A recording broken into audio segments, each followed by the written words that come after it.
Welcome everyone. Welcome to the second day of our two-day ESCAP virtual regional workshop.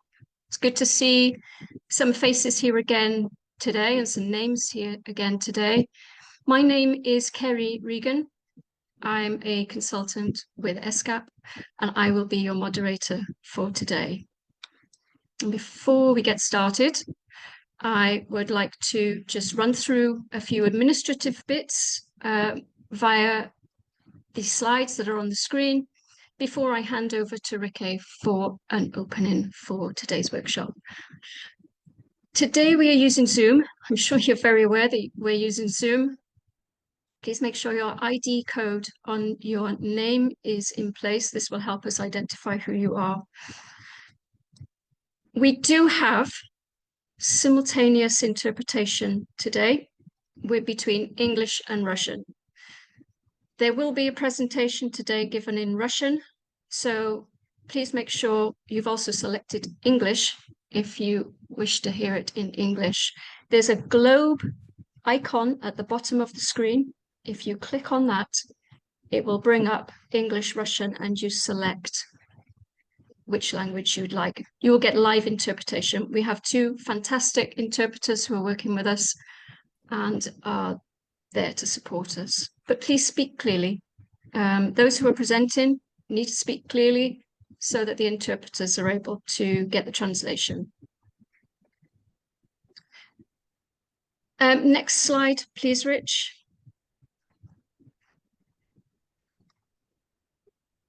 Okay. So we are using a platform called Mentimeter. It works great on your mobile phone. So if you have a mobile phone, there's a QR code in the top right for you to access today's Mentimeter. It allows you to engage with us. It allows you to add questions. It allows you to add some words into a word cloud later. And you can follow the slides. We're also putting a link into the chat. This is where everyone is going to be adding their questions today. The questions will be picked up in the Q&A session later on. You can also vote on the questions. So if you see one in there that you like, you can give it a thumbs up and it will raise it up the level of importance. Next slide, please, Rich. You can also select your preferred language in Mentimeter. It's more languages in there than just Russian. It depends what gadget you're using as to which instructions you follow here. If you're on Android, there are 3 dots in the top right corner where you can bring up the options and seek the translation into the language you want. If you are using an iPhone, it's down in the bottom left, it's a double A, and there you can bring up the interpretation. Similarly, if you're using Chrome, Google Chrome, the options are in the list, in the options tasks, and on the Apple Mac, there should be that double A again for accessing the language interpretation.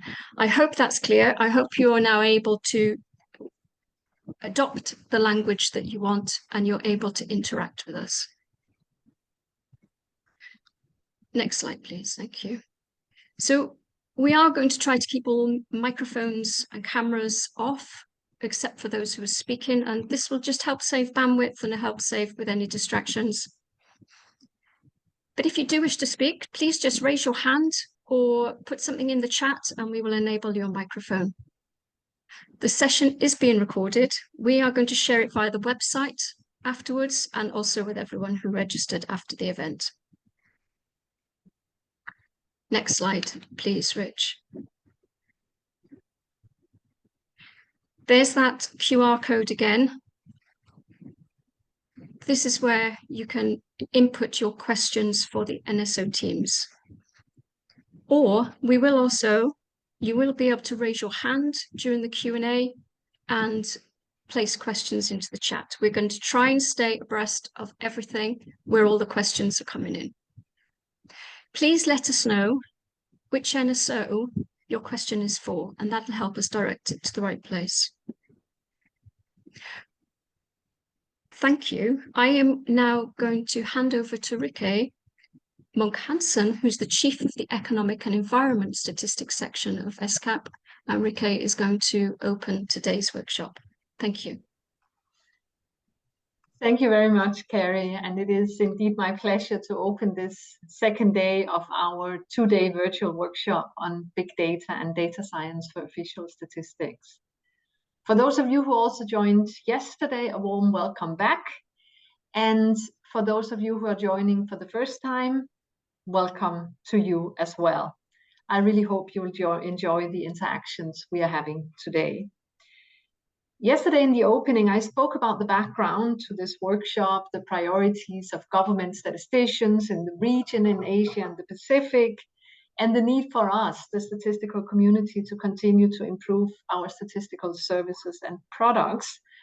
There is no need to repeat this, so I won't do that today. And as Carrie has just mentioned, we are recording the workshop, and that is indeed an advantage of the modality of having virtual sessions, because we can all revisit discussions during these 2 days. We can do that on our own time, where we find we have the opportunity to do so. And I want to just encourage all of you indeed to visit the website of this event afterwards, listen to the recording, dive into the presentations. If there's anything that prompts more questions, please don't hesitate to reach out and ask presenters, facilitators. If there are contacts you don't have, we are very willing and ready here at ESCAP to facilitate contacts so that we can put people in touch also after this event. Now, yesterday we heard from experts who have run projects to apply and integrate geospatial data for official statistics. Today we will hear from national statistical officers who have worked to use alternative data for the compilation of CPI. We will hear from Uzbekistan, who has, in a very impressive manner, combined and integrated traditional and alternative data sources for compiling CPI. And we will also hear from some of the NSOs who took part in our virtual Python training program, which ended with an in-person workshop in Bangkok last September, where we focused on web scraping prices for CPI. The presenters we'll be listening to will show us what is possible with alternative price data, and we will also hear from them some of the challenges that they have faced in integrating different types of data, and not least, of course, how they've managed to overcome them, or at least some of them. It is very much the purpose of this event to exchange those lessons, to give everyone a chance to embark on a similar journey, and in that process learn from each other. Let me finally encourage you to actively engage during the workshop, during the next couple of hours. We really benefited yesterday from all the questions that were asked. And it is indeed important, because those questions ensure that what our presenters and other experts focus on in their interventions and their responses. So it is the way to make sure that what they talk about and the information they provide is really what we, the audience, are most interested in. So it is very much up to all of us to make sure that the discussions are as insightful and as helpful as possible during this workshop. So with that, I hand it back to you, Carrie, to take us through the program. Thank you. Thank you very much, Rikke. And thank you, Rich, for moving to the next slide. Thank you. So let's do a quick run through of the agenda for today. Our first presentation will be given on the integration of scanner data, web scrape data, and administrative data for CPI. And that presentation is given by the Statistics Agency under the President of the Republic of Uzbekistan. Following on from that, we'll hear from the National Statistics Office of Thailand. They participated in ESCAP's web scraping prices for CPI course, and they will share their challenges, their progress, and next steps. And finally, we'll hear from the National Institute of Statistics Cambodia, who also share their challenges, progress, and next steps from attending that same web scraping prices for CPI. I would just like to acknowledge at this point that there were further 7 NSOs who attended the training alongside Uzbekistan, Thailand, and Cambodia. I want to just give a shout out because I think many of them are in the audience today. So the NSOs of Azerbaijan, Fiji, Kiribati, Lao PDR, the Maldives, Nepal, and Tonga. I know many of you here, so I just wanted to make sure we acknowledge that there were many of you that did that training and made some fantastic progress. After the presentations, we will spend 45 minutes in a Q&A. We want to ask as many questions back to the NSO teams as we can, using what you put in on Mentimeter, plus raising hands and putting questions in the chat. We're also going to bring in those who supported the projects, and we'll introduce them later. After the discussion, I'll run through some of the learning resources that are available to you if you are considering the use of alternative data sources for CPI compilation. After that, Mr. Setia Pramana of the UN Regional Hub for Asia and Pacific, based in Indonesia, will provide us with an update on the activities of the UN Regional Hub for Asia and Pacific. And I will then hand back to Ricky, who will close the workshop. Before we get started, I would just like to introduce a couple of other names because they will be helping throughout in the background, and you will probably hear their voices. Mr. Richard Tonkin is actually driving the slides at the moment, ESCAP statistician and big data project coordinator. Thank you, Richard. And Mr. Eric Daben, consultant for the ESCAP Big Data Project. He'll be keeping an eye on the chat. So, thank you. That's the agenda for today. Richard, we can stop sharing these slides, and what we will do, we will move to our first speaker. Our first presentation today from the agency under the President of the Republic of Uzbekistan, Ms. Shaknoza Ukhtamova, Chief Specialist, Department of Price Statistics, is going to give the talk. Let's see if we are sharing. They are in a room together. Thank you, distinguished colleagues. We're happy to participate in this event, and Shahnoza will go on. Please, Shahnoza.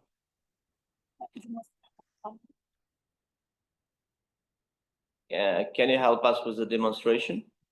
Oh, I certainly can. So, can you hear the demonstration? Can you see the screen? Can you see the screen? Stay with me. Yep. Yes. Screen. Yes. Okay, thank you. Shahnoza, please go on. Уважаемые коллеги, сегодня я хочу представить вам основные шаги и достижения в процессе модернизации индекса потребительских цен в Узбекистане.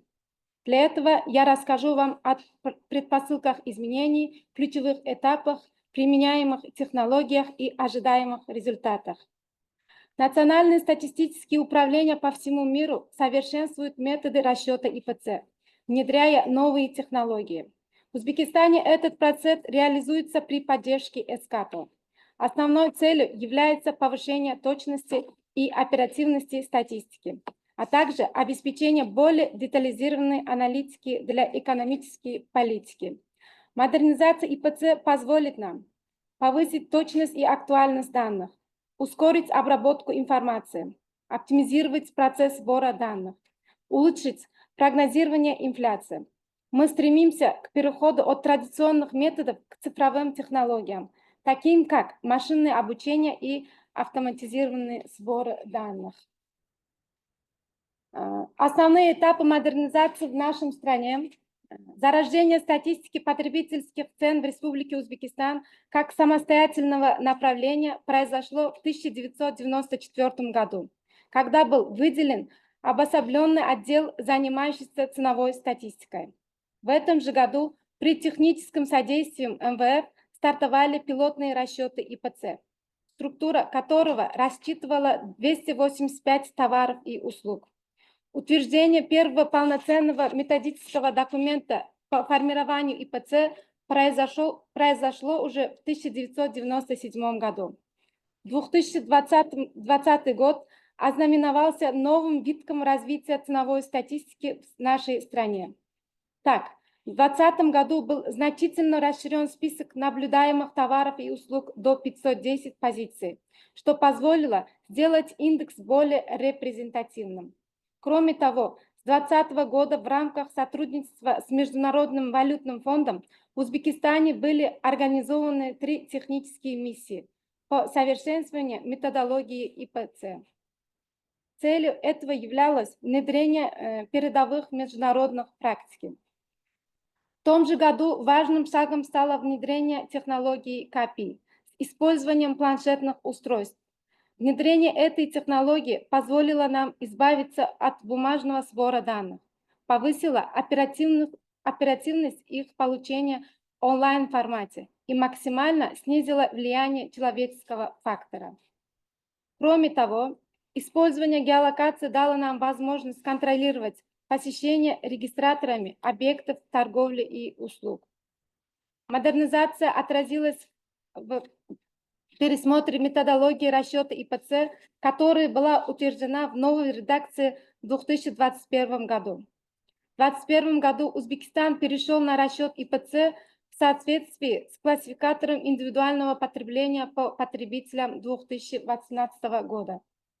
Комитет статистики нашей страны активно взаимодействует с экономической и социальной комиссией ООН и Тихого океана в рамках международных инициатив по развитию официальной статистики.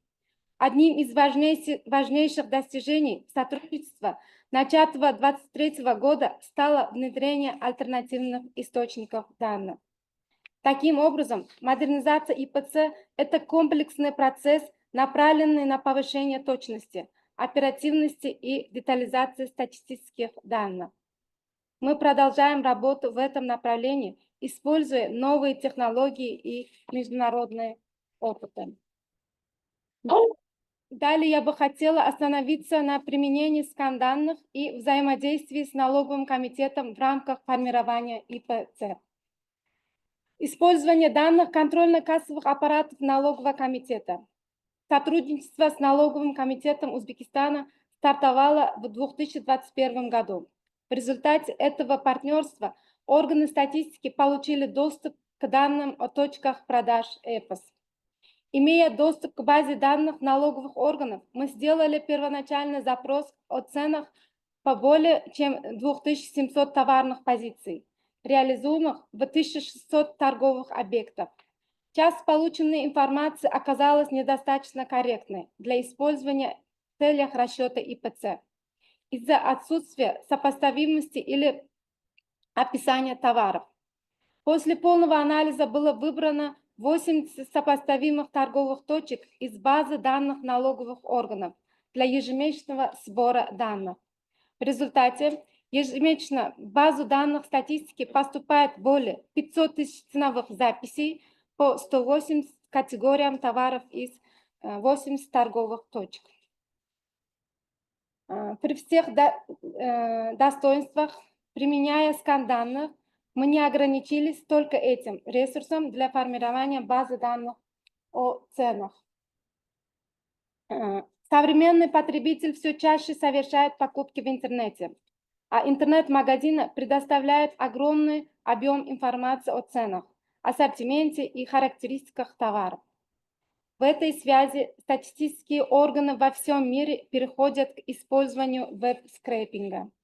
Следующим этапом стало пилотное внедрение сбора данных о ценах на основе технологии веб-скрейпинг. Для этого была достигнута договоренность с рядом крупных ритейлеров по обеспечению технического доступа к их сайтам. Это позволило исключить физические посещения торговых объектов и высвободить время для более тщательного анализа первичной информации. Однако, к концу 2023 года коммерческие структуры ввели ограничения на использование информации со своих сайтов, и использование технологий веб-скрейпинг временно стало невозможным. Несмотря на это, работа в этом направлении ведется нам и по сей день. В частности, в рамках проекта ESCAP достигнут определенный прогресс в этом направлении. Еще одним важным направлением модернизации индекса потребительских цен в Узбекистане стало использование корпоративных данных, полученных от торговых сетей. Это позволило значительно улучшить точность и детализацию ценовой статистики, а также снизить нагрузку на традиционные сборы информации данных.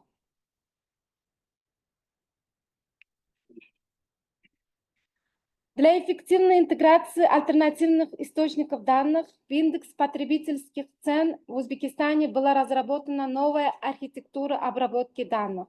Она позволяет стандартизировать, анализировать и агрегировать информацию из различных источников, обеспечивая высокую точность и надежность статистики цен.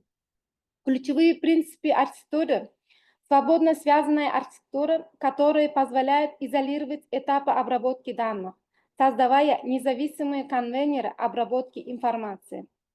Использование воспроизводимых аналитических конвейеров, когда каждый конвейер включает документацию и версирование. Система обработки построена на принципах открытого исходного кода Python GitLab. Структура архитектуры данных. Система основана на принципе медальной архитектуры, включающей 3 уровня обработки данных. Бронза – сырой уровень данных.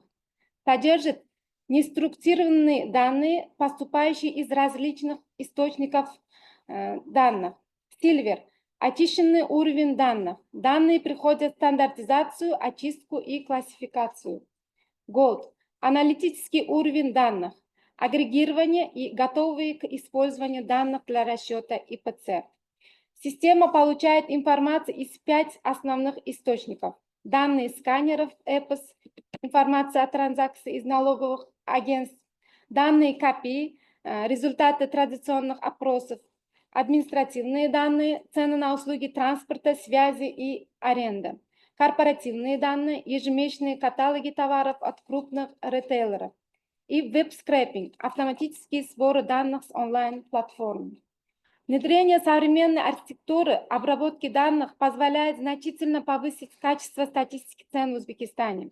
В дальнейшем планируется расширение возможностей системы за счет интеграции дополнительных источников данных и совершенствования методов анализа. Важно отметить, что внедрение альтернативных источников данных в индексе потребительских цен позволило значительно снизить нагрузку на персонал и повысить точность ценовой статистики. Использование данных сканеров, веб-скрейпинга и корпоративных источников данных дало возможность сократить объем традиционного сбора информации, делая процесс более эффективным. Каков был результат модернизации? Благодаря автоматизированному сбору данных были достигнуты следующие результаты. Сокращение количества контролируемых торговых точек, уменьшена необходимость ручного сбора данных, экономия времени интервьюеров в региональных органах статистики, снижена трудоемкость полевых работ, увеличение скорости сбора информации о ценах данных, поступает в режим реального времени и цифровых источников. В ближайшие годы запланированы новые инициативы, направленные на повышение точности, оперативности и эффективности статистического наблюдения. Ключевым направлением развития является дальнейшее снижение нагрузки на регистраторов цен за счет расширенного использования цифровых данных. расширение объема данных веб-скрепинга, увеличение количества обрабатываемых товарных категорий, использование метода динамической выборки для повышения точности и актуальности данных, внедрение метода корректировки качества, геодинамический анализ для улучшения оценки цен на технологические товары. Что требуется и планируется с точки зрения технологических инвестиций? Переход к технологиям с открытым исходным кодом, использование Python, GitLab для управления данными. Развитие инфраструктуры больших данных, внедрение форматов хранения, таких как Parquet, для обработки больших объемов информации. Автоматизация аналогических процессов, использование алгоритмов машинного обучения для обработки и анализа данных. В части международного сотрудничества планируется участие в международных конференциях и форумах для обмена опытом с зарубежными статистическими агентствами, изучение передовых практик других стран, интеграция международных стандартов и национальных систем статистики, развитие партнерства с международными организациями для привлечения технической и методологической поддержки. Будущие инициативы направлены на повышение точности и надежности ИПЦ, а также на сокращение затрат и времени на сбор данных. Внедрение новых технологий и развитие международного сотрудничества могут сделать систему статистического наблюдения более эффективным и прозрачным. В заключение я хочу еще раз подчеркнуть, что модернизация ИПЦ – это важный шаг цифровой трансформации статистики Узбекистана. Благодаря новым технологиям и международному сотрудничеству мы повышаем качество и скорость обработки данных, делая экономическую статистику более прозрачной и надежной. В ближайшие годы наша работа будет направлена на дальнейшее развитие цифровой инфраструктуры, интеграцию передовых методов анализа данных и совершенствование системы мониторинга цен. Благодарю за внимание.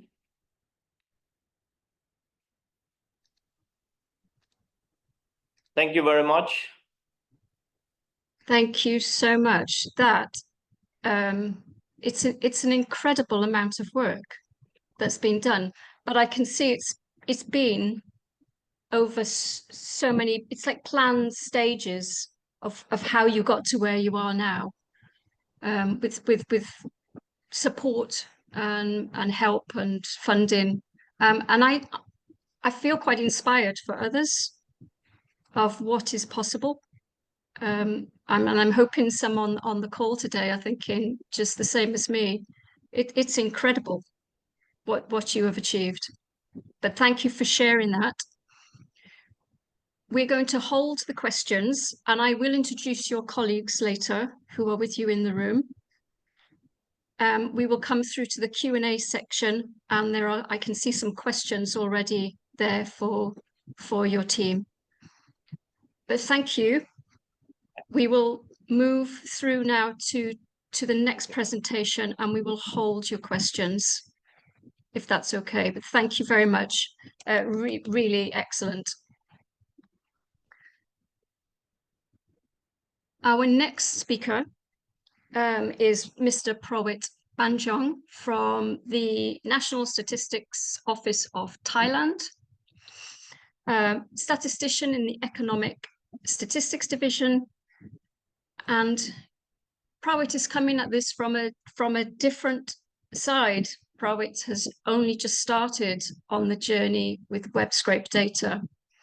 So we're seeing here today the contrast between Uzbekistan, who's really been working hard on this at their agency to bring a whole pipeline in place.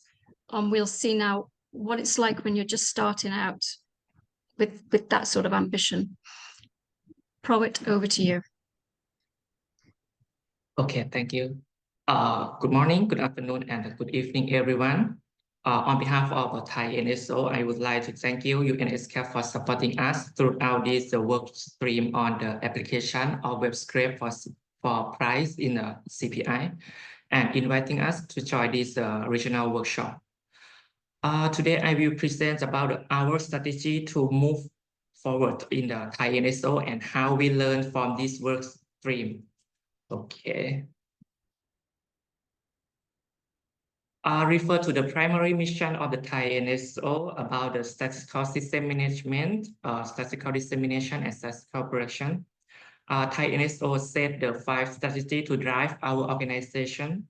First one, we need to develop the organization capability in all dimensions. The second one is implement in the statistical master plan with the rigor.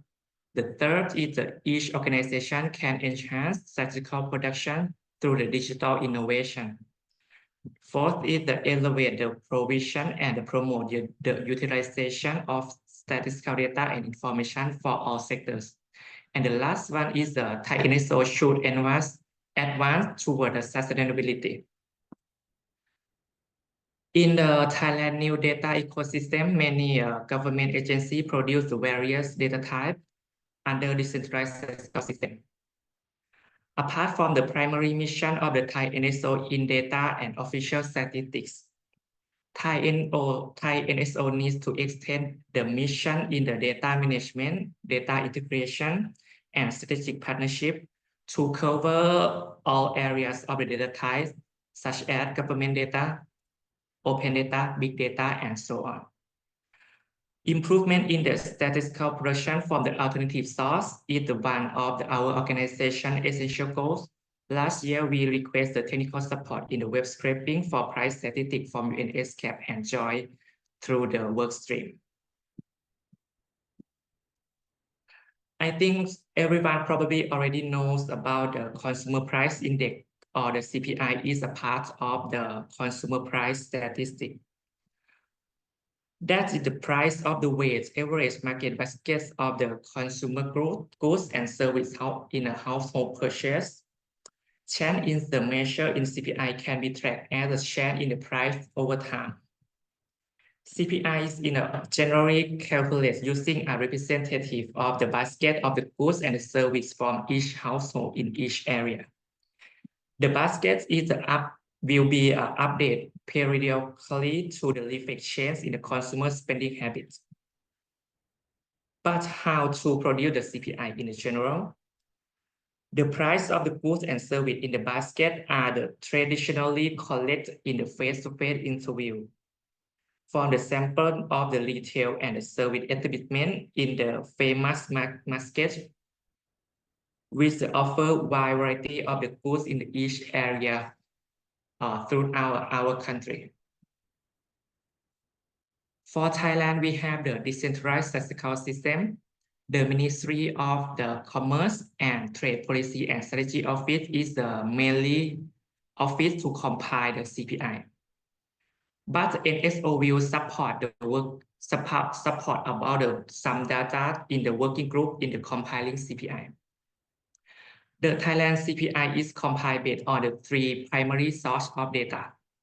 The first one is the product information from the monthly survey.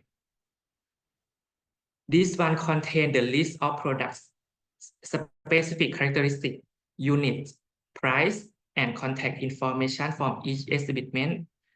And that price is the general price, current price, pure product price that collected based on the price of variation. For example, if some product have the high variation of the price, we will collect it more. The second source of the data is the price data from the enterprise for the shopping place. We will narrow down to the regular shop or store with the popularity in each area. And the third data set is the basket weight, refer to the structure of the household expenditure. This data set based on the household socio-economic survey from Thai NSO. This survey will collect the household income biannually and expenditure collected annually from the household. The sample unit cover both the municipality and non-municipality areas from every province in Thailand. Okay, through 3 months of the weekly online workshop and a week of the on-site workshop with the ESCAP officer and the mentor from the Big Data Hub. This workshop covers both technical and the practical web scraping for the consumer price statistics. The class will be beginning with the methodology to understand the extent and range on online price data, assess their usefulness for the calculating the CPI. In addition, we will to practice the ethical and consideration before the embarking on web scraping project, such as requesting data at the reasonable rate that does not damage the server of the website owner. And the most significant part of the workshop is the coding. In this part, the UN ESCAP and mentor will support us in the building skill and the application using Python, including the construction of web scraper using appropriate library and command, such as using the library names Beautiful Soup to acquire the data from the static website and use the Selenium library to deal with the interaction in the dynamic website, such as the pop-up click or the web page scrolling. The methodology including the methodology for calling the information via the API code. Lastly, we will apply tools and methods to website relevant to produce the CPI. For the study in this workshop, we focus only on the food, beverage, and tobacco product, which account for around 43% of the household consumption. We choose two websites of the hypermarket in Thailand to practice through this workshop. The first website is the static website, has more than 10 product categories. Each category contains around 100 pages, and each page contains 30 products in grid structure like it's a table. We decide with our mentor to use the Beautiful Soup library and combine with the while loop to operate for this website. We will acquire product name and price form tag in each grid before, and we will set the sleep mode and when we finish scrap on each page, and we will use the while loop in the grid column, grid row, and the page and within the category. The second website is the dynamic website. We begin with the website in the adoption, the response cookie and pop-up, and website initially show only 15 products and appear more when scrolling down. We decide with our methods to use static score, sleep, and scrape for this website. And then after we got the data, is the move to the how to manage the data. For example, if we split the product name, pack quantity, pack unit, and pack price, quantity, price unit, and product price, this scheme is hard to compare, how to compile, because we need to split into the very complicated structure. The second one is we only keep the product name in the one table and product price in the one table. This one we can follow the product with the same quantity in the bundle over time, but we will get the small size of the product in the same quantity in the bundle. For the next step, we try to use some data acquisition in the other way, for example, in the API for acquire data and improve the loop operation, and plan to use the NLP technique to split automatically. And lastly, we try to discuss with the National Working Group on the CPI compilation about the web scraping data for CPI compilation in Thailand. And we try to encourage them to use the standard classification of the CPI production. And lastly, we try to apply the web scraping framework to the other field of the data production, such as the exhibitment survey. That's all of my presentation. Thank you for your attention. Thank you very much. So we can see the learning, we can see those challenges because you're right at the start of the journey and you have a CPI group who you need to work with to progress with this. So thank you for that, Proit. There are some questions coming through to you. We will hold them until the Q&A discussion and we can run through them then. But thank you very much. We'll move straight into our final presentation today. Mr. Sim Lee of the Cambodia National Statistics Office, National Institute of Statistics, Cambodia. Mr. Sim Lee is the Deputy Director of the National Accounts Department, and he's going to share with us also his challenges and progress since the training. Hello, Mr. Sim Lee. Are you able to share your presentation? You want to see my presentation? Yes, slide please. from your, but I can. Would you like me to share it? Would you like me to share it for you? But I cannot for the slide. So I will share. For the presentation. Let me share it for you. Bear with me.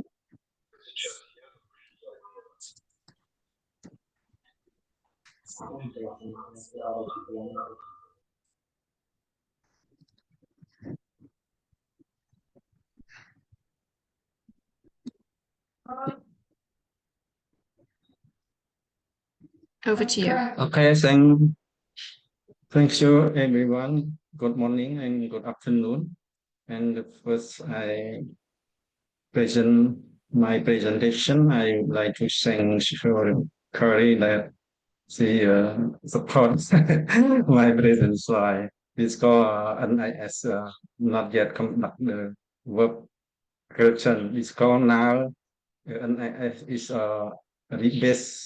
new rebase for the CPI. And I have discussed with my director. He said after the CPI rebase, we will start to collect the webscraped. I'm sorry. We call it the same time as CPI and webscraping. Yeah, thank you. May I present for my slide? I would like to show for the population in Cambodia. It's more than 17 million in 2023. Yeah, and grow 150%. And for the GDP per capita 2022, news base year is 2,345. And GDP new base growth rate in 2002 is 5.1%. And GDP new base year growth rate is 5% for 2023 and 6% for 2024. ICP we have rebase base 2026 up to now to 24. We have still work the old base. Yes, the inflation annually is 0.8%. It's now Cambodia is CPI is rebasing 2019 and update the new rates. Okay, please next. Yeah, for the survey on price, collect retail price or commodity and set risk consumption by all income household including and province undertaken by the National Institute of Statistics Ministry of Planning. The data is used to control the National Consumer Price Index for the city of Phnom Penh and provinces. This ADB, I would like to so for the previous time. Yeah, ADB, TA Consult, and IMS CA have assist in improved price statistics in November 2021. 20,001. The system assess for the compute CPI 2000. Yeah. And up to now, we start from the October 2006 up to now, the SIDA project have assist to up new questionnaire and new item, base year, weight, and new system for the compute CPI by the base SQL. Cambodia is rebasing to year 2019 and adding new item to the basket for the national CPI and new rates. Introduction to web scraping facility by ESCAP Big Data Project 2024. For the traditional sample design, the NIA have a coverage Phnom Penh City, provincial city, and data collection strategy selects of sample outlet, frequency of collection, and a number price quotation. So NIS. And traditional for the method, expenditure rate based on the household consumption expenditure report in the Cambodia socio-economic.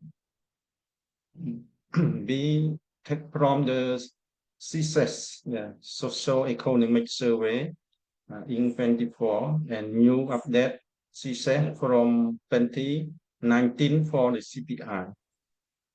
And then update the new classification of individual consumption by purpose for 2018. We have to update the new record.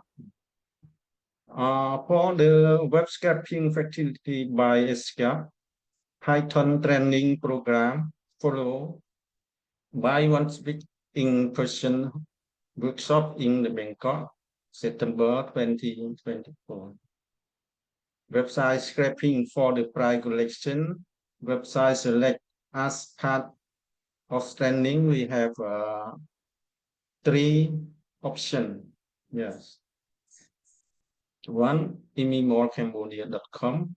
2, logda.com KH, and 3, mysa.com. Yeah. But we have plan to this website, and I think I have discussed with my DG, and the next time we will follow the website. Yes, we aim to the collect price on the electric and appliances, fashion, toy, kids, and baby food and beverage, jewelry, and watch. We learn how to scrap this price and sell into the CSV file. Okay, please.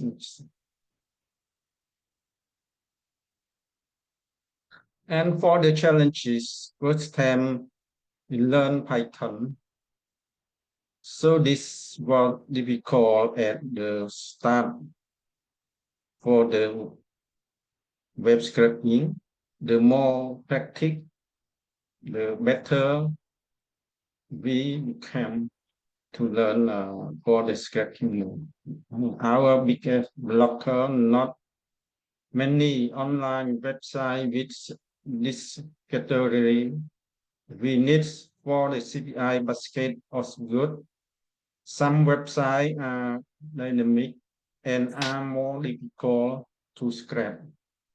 And other challenges, we need higher capacity device and internet, need to learn new methodology for the correcting web script data. It is difficult to dedicate time to this when you also have a main job to do. And what the next? For the next, grow our self-confidence, keep learning Python, learn by doing with the consultation from the mentor. We will be looking for new training opportunity to develop us at the future.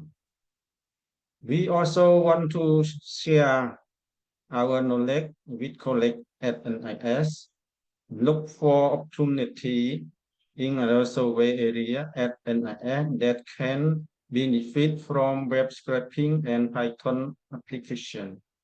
We learn about Git and GitHub for the big data collaboration. We also want to share this with other NIS colleagues. Listeners. For the looking to the future, NIS currently rebasing and update the item in the basket of goods. NIS also moving to tablet data collection. There is a desire to incorporate heavy scrap data into the CPI calculation. Future trending is need. Maybe we should place a request to ESCAP.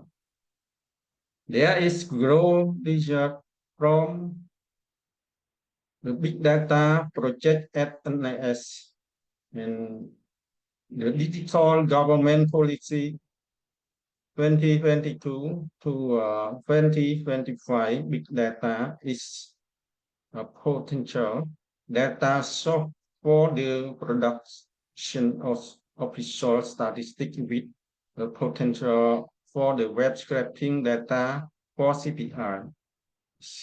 Next, please. Okay, my presentations, that's all. Thank you very much for your listening. Thank you.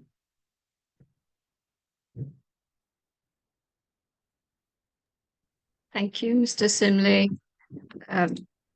Very much appreciate your contributions during the training workshop and for your presentation here today.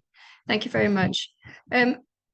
I need to just say, before we go into the questions, and I know they will still be with us, there are two interpreters, Sergey and Sergey. Thank you very much for all that you're doing behind the scenes, because you're helping tremendously with this workshop, with your translation. Thank you very much. Okay, let's move into the Q&A session. Thank you to our three presenters. Thank you, Uzbekistan. Thank you, Thailand. Thank you, Cambodia. But you can switch your cameras back on. We'll also now bring in your colleagues who are going to join you in the Q&A. Please come forward, switch your cameras on. So in the Uzbekistan team, we have Mr. Akram Sultanov, who's the project team leader, is also in the room. Mr. Ulugbek Noipov, the head of the Department of International Cooperation and Data Exchange. Mr. Mukhtar Umarov, head of Price Statistics Department.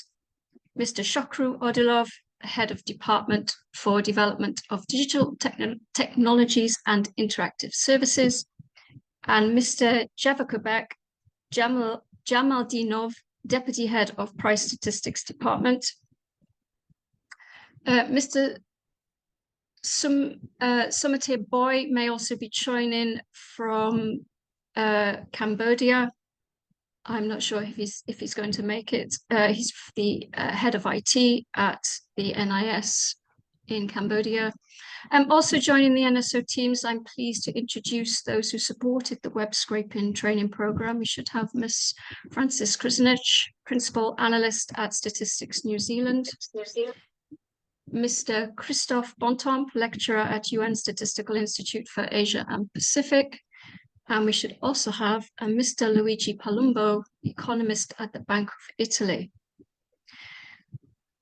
So let's start with questions to our NSO teams who have just presented, and Richard is going to share the questions for us now. Thank you, Richard. And what we will do, we're going to do a section with the Menti.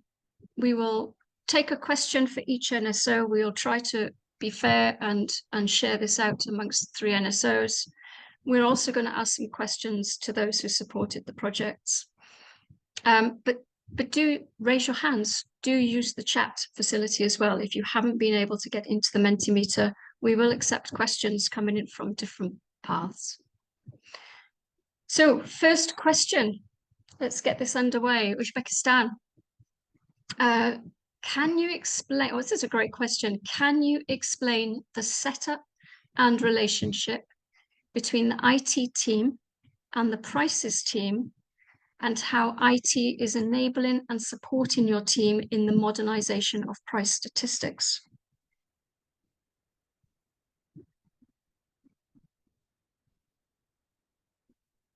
That question is... Thank you so much. Our Jamaldino colleague will answer.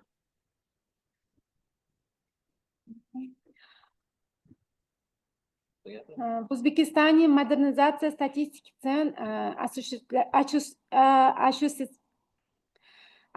осуществляется благодаря тесному взаимодействию IT-команды и команды по статистике цен.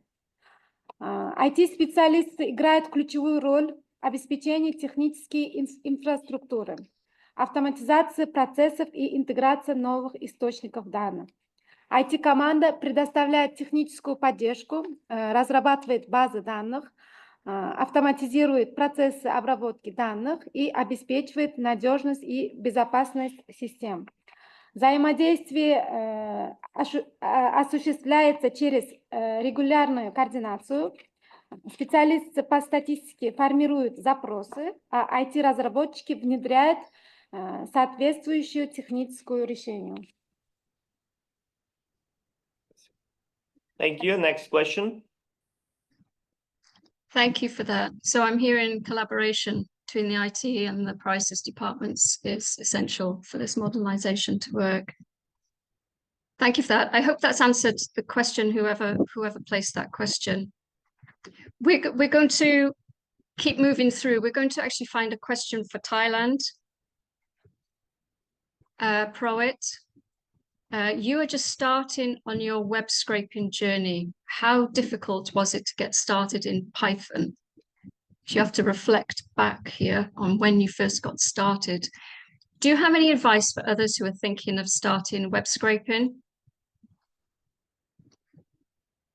Okay, for me, I have some experience about the web scraping before, but at start we learn about the web scraping.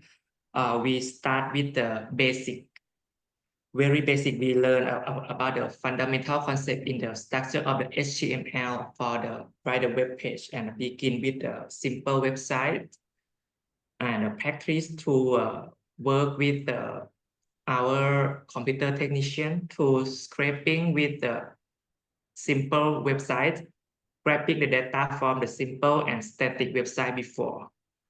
Then we try to learn and experiment together with our computer technician, and then we move to the consideration about the ethical and legal and how to scrape without the damage with the website owner.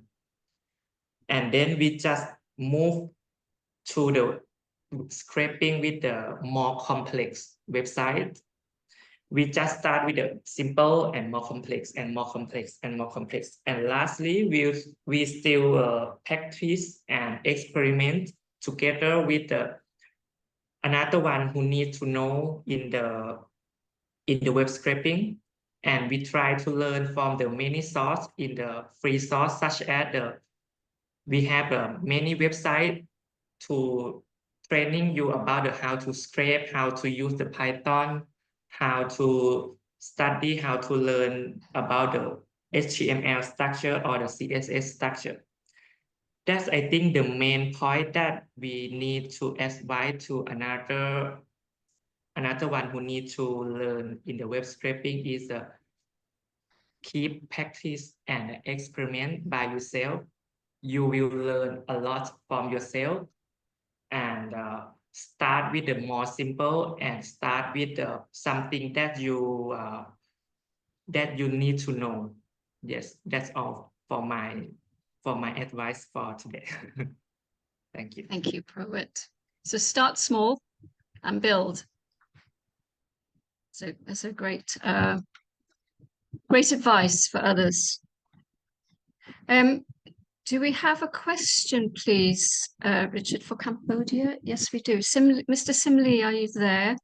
There's a question here for you. What are the main blockers to moving forward with web scraping prices for CPI at NIS? How can you overcome those challenges? Okay, yes, let me answer your question for what are the main block to moving forward with web scraping price for CPI at NIS?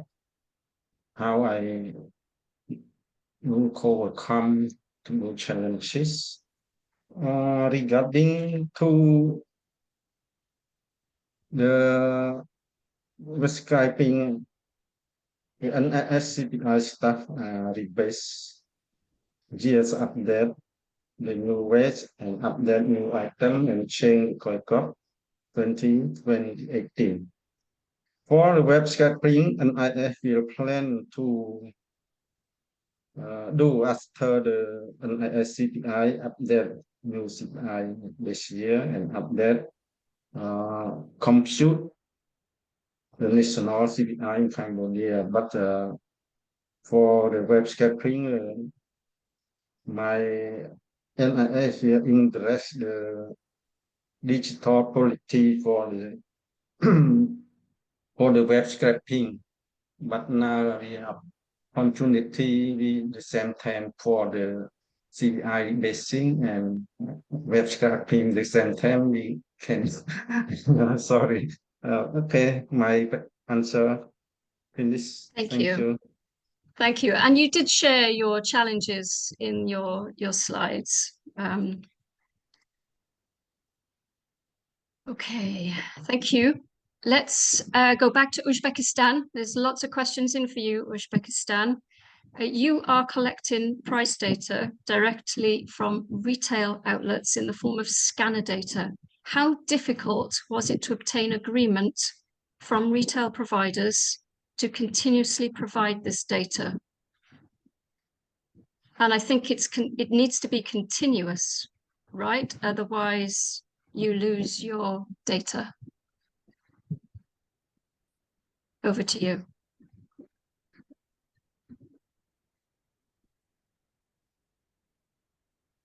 You are on mute, Akram. Thank you. Reaching agreements with retailers in Uzbekistan for regular provision of scanner data, EPOS data, was a complex and multi-step process that required addressing legal, technical, and strategic issues. The problems was solved by cooperating with the tax agency, which was already collecting similar data for fiscal accounting. A formal agreement was signing, giving us access to EPOS data, subject to data protection measures. Thank you. So some sort of agreement, a contract, so that you obtain the data continuously?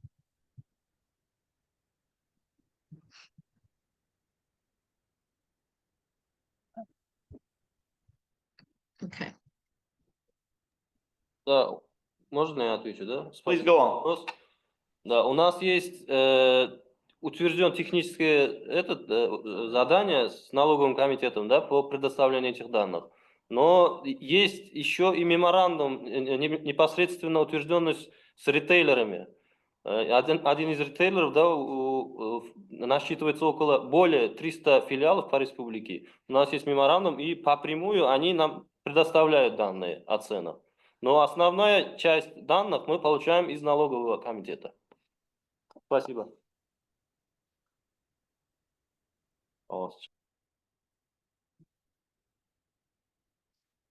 Thank you.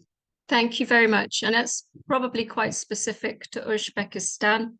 And I'm thinking in other countries, NSOs may have to do a agreement directly with the retail outlets. Thank you for that.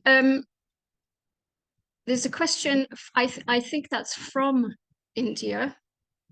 I'm guessing this question is for Uzbekistan because it's talking about the IT infrastructure. But also if Thailand or Cambodia, if you are able to answer this, please do come in. But let's go to Uzbekistan first. What are the IT infrastructure requirements starting web scraping data for CPI?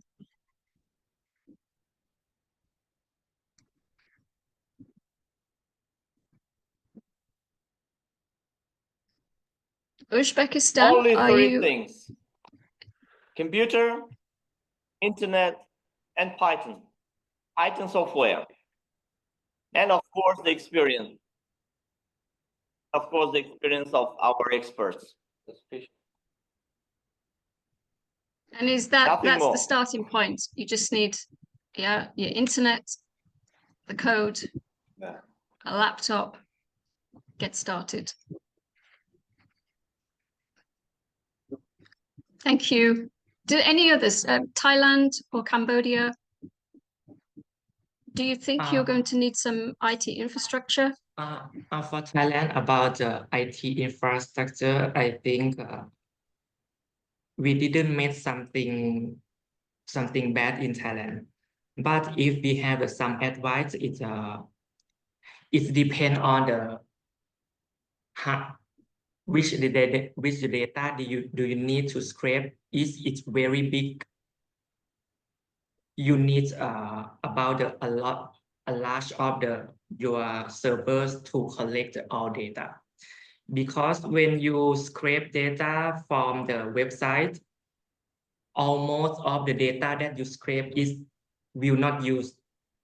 We will scrape and clean up and clean up and clean up, and the final data that can be used more in the statistic purposes only allow 10 or 20% of all data that you scrape.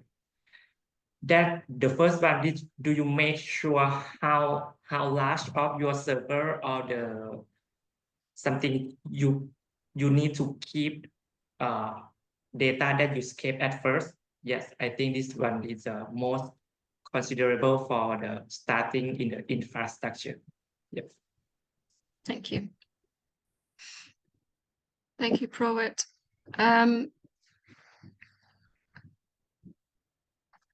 There's a lot of questions. This is fantastic, everyone. Thank you. A question for Cambodia. Mr. Sim Lee, you are just starting your journey with web scraping prices for CPI. How is the government digital policy influencing the plans to modernize price statistics? You mentioned it in your talk. Yes, I think that for the government of Cambodia, interest for the digital, for the web scraping, for price, for the CPI, that the government support the city policy for the NIS, but I think we will plan for the next step after the CPI rebasing. We will to discuss and make the plan for the web scraping CPI preparation. Yeah, I have. Thank you. Thank you. Thank you. I see your colleague has joined as well. So Matteo, I didn't know if you wanted to add anything. Yes, I would like to add some point that Mr. Sumli have mentioned. Regarding to the government policy, we have currently we have two digital economy policy to promote the digital transformation in Cambodia. They also try to spread to the ministry that ministry of the in charge of ICT. They are very strongly doing their job now to how to promote the digital transformation. And currently, they also ask us to write the project regarding to the digital transformation. I also try to make a project to propose to the Ministry of the ICT. They in charge.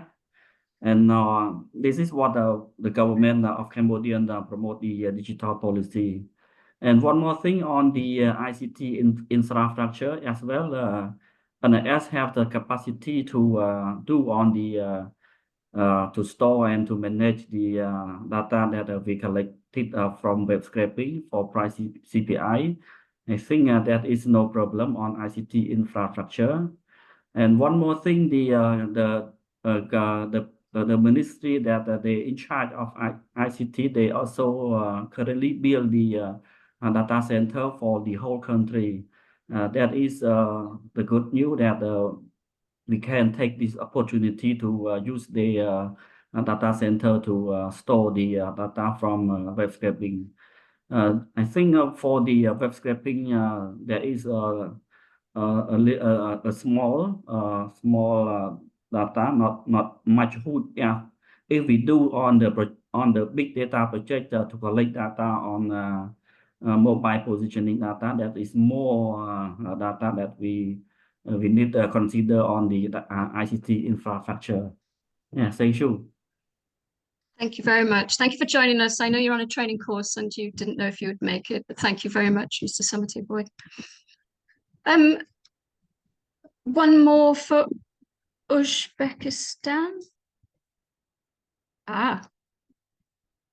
Uzbekistan. After the data has been web scraped, how do you work out classifying the consumer product at the most detailed level of COICOP classification?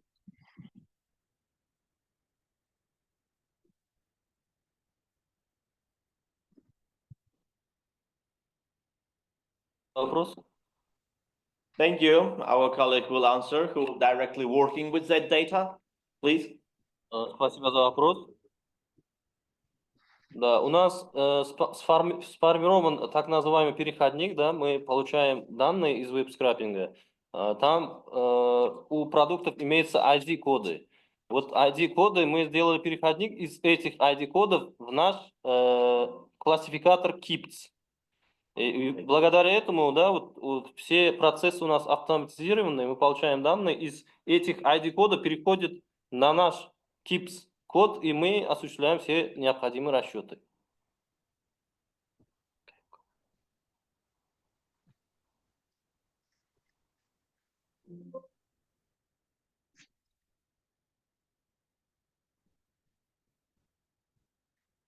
Thank you.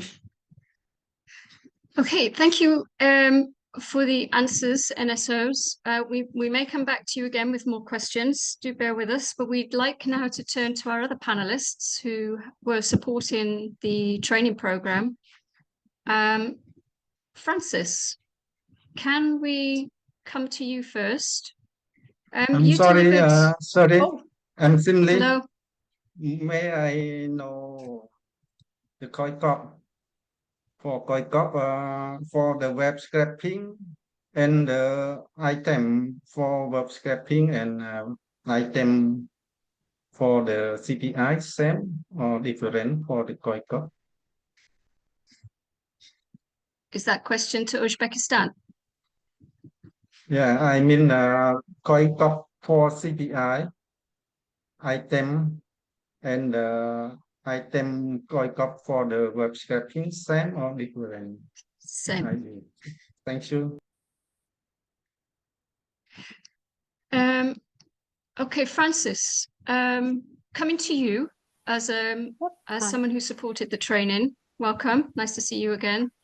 You delivered you delivered a lot of the training for the teams in Python and web scraping. I know, you know, Statistics New Zealand have successfully incorporated web scrape data, scanner data into the compilation of the CPI.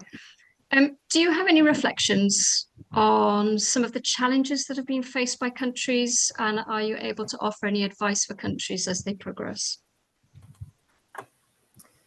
Yeah, I think probably my main reflection on hearing the presentations, which were very interesting, thank you for that, is that it is a very gradual process to incorporate new data sources into such an important statistic as the CPI. It's not something that you want to rush, and this is thinking about what the new data sources represent, whether there's assumptions, and whether the online prices represent prices of goods being sold via the retailers, thinking about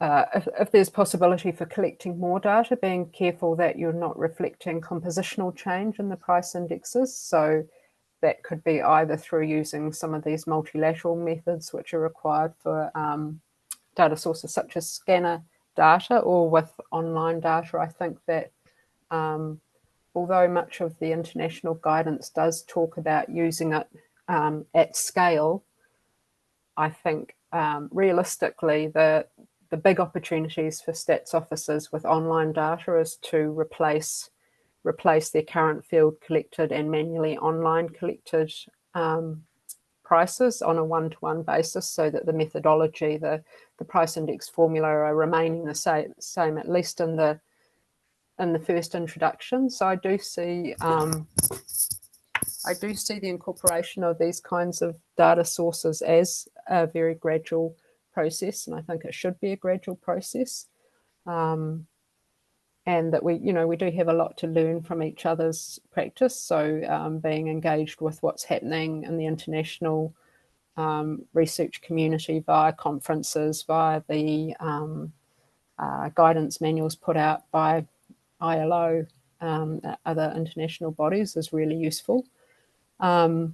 Yeah, I think how Thailand summarized it was really good. You need to start simple, you need to learn and then build. And also, I think a lot of what that we tried to convey in the training was a sense of what's possible and where to look to find out more. But these kinds of incorporating new data sources they're not a set and forget. It's not going to be a matter of incorporating a new data source and then that's it. It's going to, the technology changes, there's improvements to coding languages, new packages are available. So I think it's very much about being aware, having the awareness of what's possible, knowing how to research what other organizations are doing, knowing how to keep up to date with what the current practice is, and being prepared to teach yourself and teach your own team and your own organization how to gradually adopt. So yeah, gradual, I think, and iterative. That would be my key sort of takeaway from these presentations, and also our own experience in New Zealand, where we have made quite extensive use of alternative data, but it's been over a very long time period. So we first started investigating the potential for the use of scanner data, for example, back in 2010. So that's 15 years ago. And we're still gradually adopting new data sources. I think also the reproducible analytical pipeline ideas that Serge and Christophe presented, which will be included in the compiled knowledge product, and which is on the Notion site that the participants have access to. That's a really, really key idea, and I see that Uzbekistan is making really thorough use of that, that pipeline of the production process, because it's not just about getting the prices, it's about actually setting them up in a robust, repeatable, transparent production process, because you don't want to create a new black box that no one can fix if it goes wrong. Yeah, I think that's probably all I want to comment on at this stage. Thank you, Frances. That was a really comprehensive response, covering all aspects. Thank you very much. Christophe, can I come to you next? Because you were also part of the training team that supported the web scraping. You introduced some new tools, and I think there's a collaboration feel. I felt it yesterday, and I'm still feeling it today. You introduced a new tool, GitHub, that can support collaboration, even if it's inside the ONS or outside. Yeah, I just wondered if you could say a bit more about the adoption of tools like GitHub as a tool for this to support collaboration, because I think that's where we're going here. Yeah, hi everybody, and sorry for my voice. I'm a little bit of a cold, and very happy to be here and to see all this fantastic project coming to an end or to a beginning. I don't know.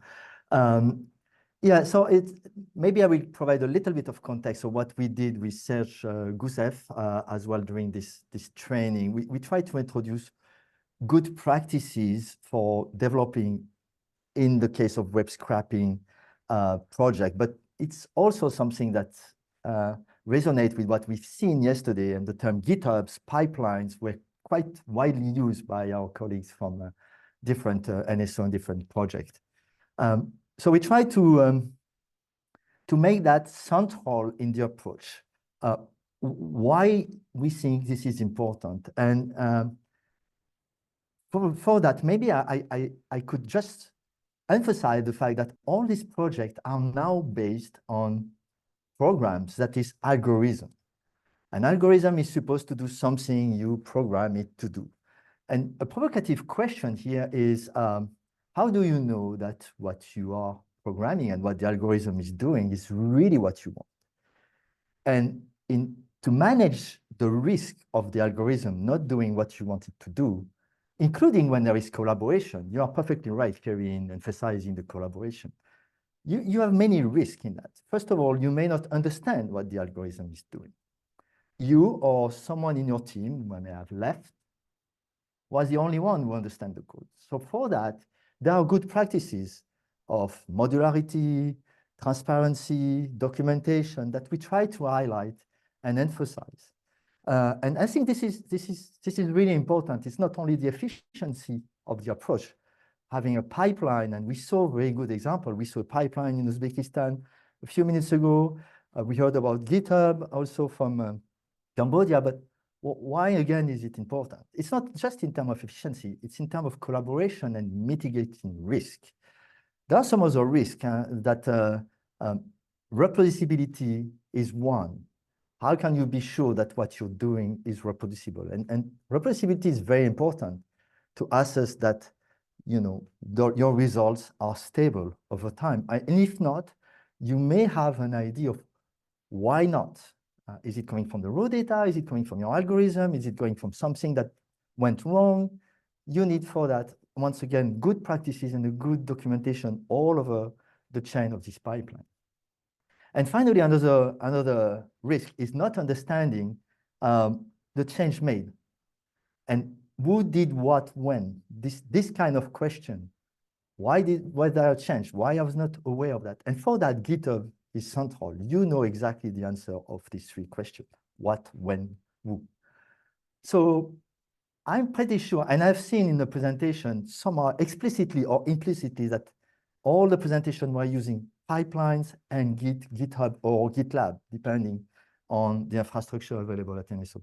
So I think it's good that we see that this is growing in NSO as good practices, because once again, now the results and that will be integrated into some progress are being made by this algorithm. And finally, and Francis emphasized that, and some of the speakers earlier also said it's a gradual process. And if you need to make changes, you need to know where you have to put the change, and you have to have the means not to redo everything. And for that, once again, the good practices, and to say the word that nobody pronounced here, but the RAP, the reproducible analytical pipeline that were implemented by this NSO are essential for having not only something that is more efficient, but something that is less risky, more easier to monitor, and easier to assess. So that's what I see here, and I'm very happy to see all these familiar faces applying that, and I hope it will continue. Thank you so much, Christophe. Another excellent response to that question. Thank you. We may be coming back to you at some point with some of these. There are a lot of questions still coming into Menti, but I'm going to come to Luigi next. Luigi provided mentorship to some of the NSO countries during the Python training. Luigi, you've also, delivered similar Python web scraping program to African NSOs back in 2022 or 2023. But you're a key member of the training section of the UN task team on scanner data that also doesn't just think about scanner data, it also considers web scrape data, admin data for the CPI. Could you tell us a bit about the task team, what you're working on to support countries in building capacity in this area? I think that would be really useful, and I think I might be picking up on some of the bits later as well. Thank you. Yeah. Hi, Carrie. Thanks for inviting me, and I'm really glad to be here to share the experience that we had in the task team about what we do to empower more and more statistical offices around the world to leverage what we call collectively alternative data sources. So as you rightly mentioned, this definition includes both scanner data, web scraping data, administrative data. So everything that is, let's say, new compared to the classical data collection process that it happens in most statistical offices around the world. So the task team is comprised by experts from, let's say, several countries around the world. And right now we have set up a secretariat based in the UN Big Data Hub for Latin America. So the Brazilian Institute of Statistics and Geography is taking care of putting more structure, because this work was mostly made by volunteers into time taken off from the regular job. So, but we believe that at this stage, since we just recently published an handbook about the use of alternative data sources, which provides a lot of structure that can help any statistical office that want to introduce these new data sources into their official statistic production.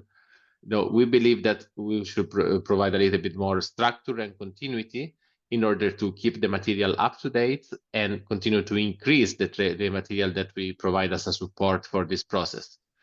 For instance, we are right now in the process of releasing a series of video courses on the UN Learning Management platform. And the target that we have is to release those courses before at least the first part of those courses before the end of April. And those courses includes both theoretical, let's say, and methodology, let's say, consideration in order to introduce those new data sources into the, let's say, official statistic production with specific reference to the CPI, and also practical examples.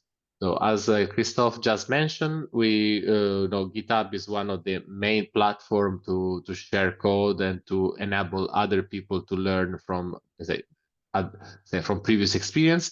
So together with the courses, we also publish let's call it a supporting GitHub repository where let's say the learners can find all code and example data, and so example about how to do web scraping, how to handle the web scraping data.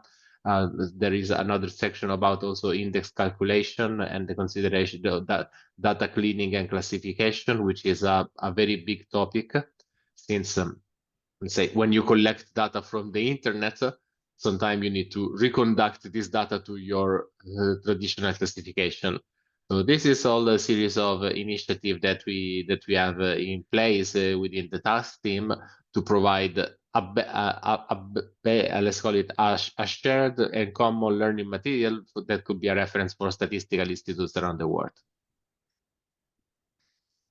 Thank you so much, Luigi. And some of those, Luigi mentioned a handbook, and he mentioned a UN learning management system. We're going to share those links with you later. And as Luigi said, some new training is coming soon.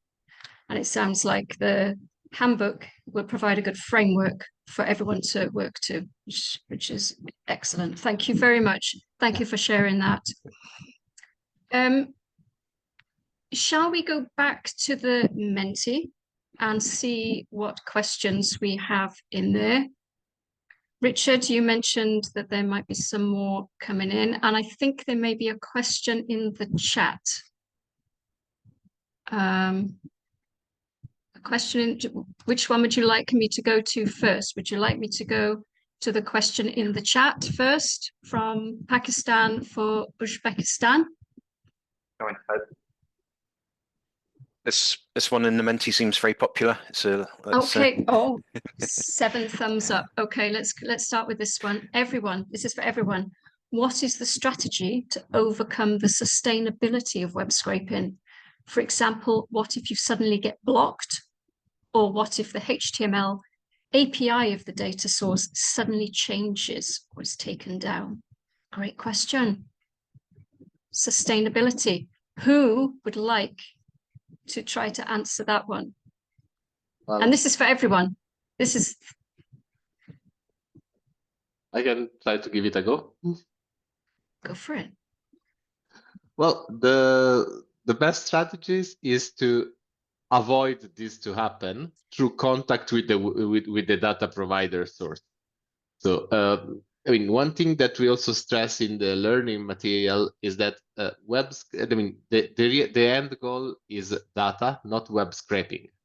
And as a statistical offices in your country, you're usually let's say are advancing the interest of your country and of your citizen and people. So the sources where you collect data for CPI is mostly based in your country, so they should be interested in the production of good statistics as well.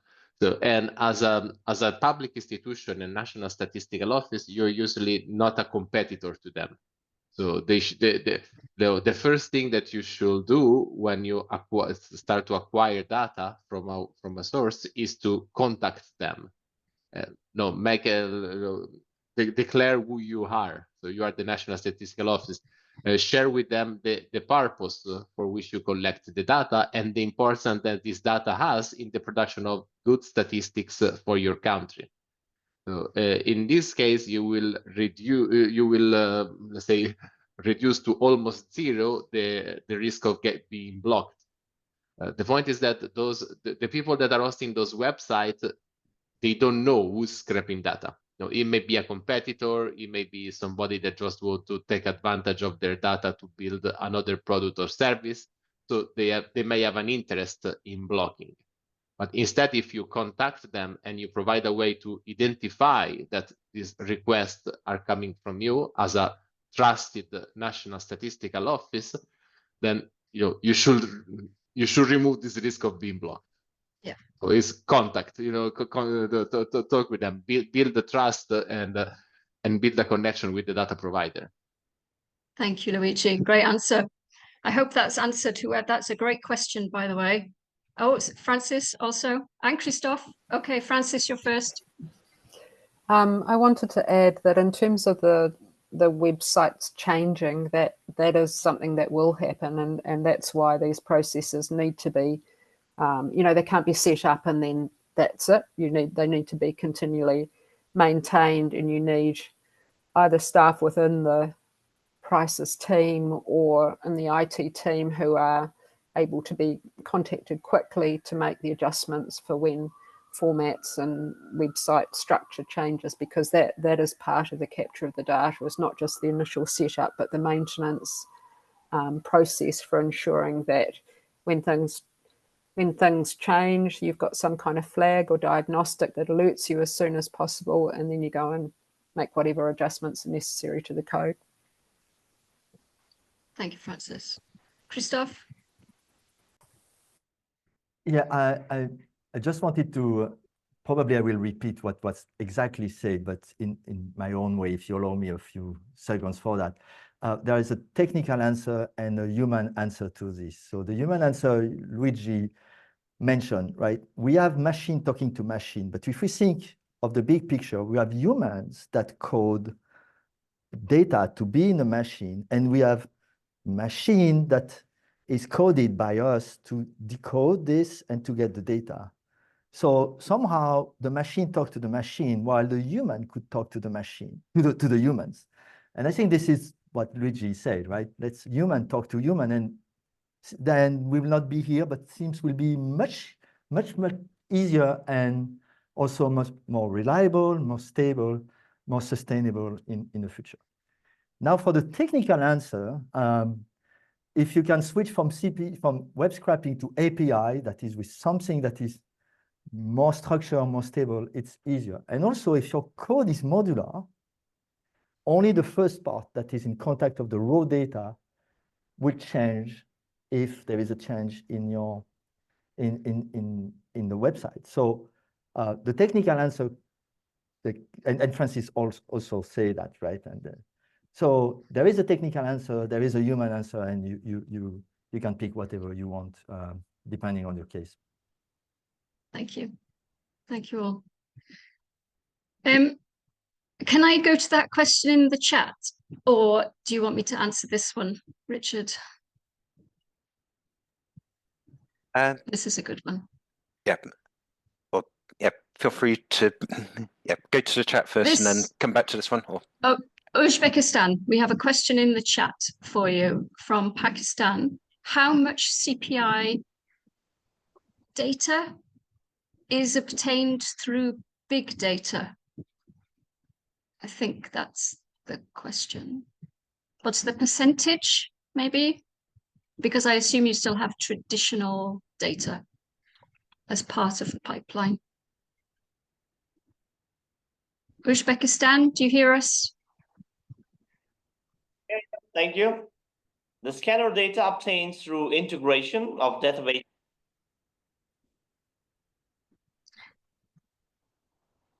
by statistical authorities are used exclusively in the calculation of price indices.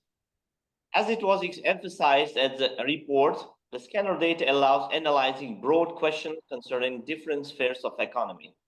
But in Uzbekistan, market analysis and prices issues are handled by other specialized organizations. Thank you. Thank you. Thank you, Akram, for that. Hopefully that has answered the question in the chat. Let's go back to Menti. I'm sure we're running out of time, you know, but let's go with it. This is a great question from Azerbaijan. And again, this might be for you, Uzbekistan.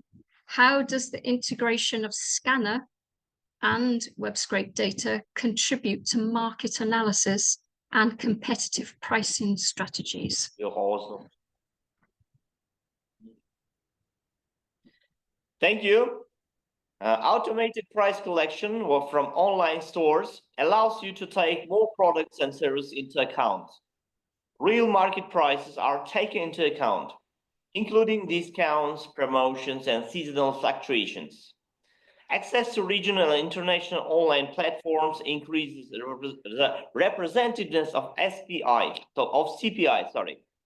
and prefabricated product characteristics allow hedonic methods to be used to adjust for quality. Thank you. Thank you, Akram. Thank you for answering that question. we're going to take a few more questions. We are kind of getting near the end of time. Oh, Francis wants to add something quickly. We're going to take a couple more questions. It's a slightly different take on this question. And in that, in New Zealand, we have had problems sometimes convincing retailers to give us scanner data if there was a risk perceived, in that they thought there was a risk that the data could end up in our data lab environment, which is our research data environment, and researchers might be able to find information out about their pricing strategies. For them, that would be undesirable, and that actually stopped them from agreeing to share the scanner data with us. So it wasn't until we had agreed that we would only use the data in aggregate form along with other retailers to contribute to the CPI in such a way that their particular pricing strategies, their particular data was not identifiable, that they were comfortable in giving us the data. So I don't think this is necessarily what this question's getting at, but I think you do need to be careful that when getting this detailed data, if you're needing an agreement with the provider, they need to be confident that you're using it for the purposes of official statistics and not for, say, researchers to determine that they're using pricing strategies which are questionable or that people could criticize them for. Yeah, thank you. Thank you, Francis, for adding the Stats New Zealand take on that. Very interesting. Have to be so careful. There's a question on the screen for all. I'm guessing this might be more Uzbekistan. Has the scraping data or scraped data been officially released as official statistics along with the CPI release? Or as part of CPI? Have you officially released CPI that includes web scraped data?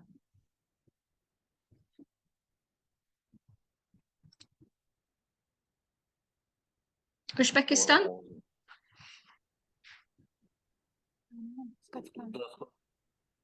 Спасибо за вопрос. Да, мы данные сканера включаем в официальный CPI, да, в официальный ИПЦ, им публикуем данные.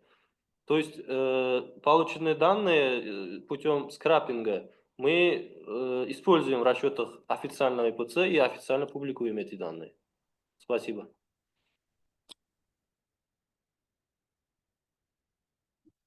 Thank you. Thank you very much. It's good to know. Thank you. Any more in there, Richard?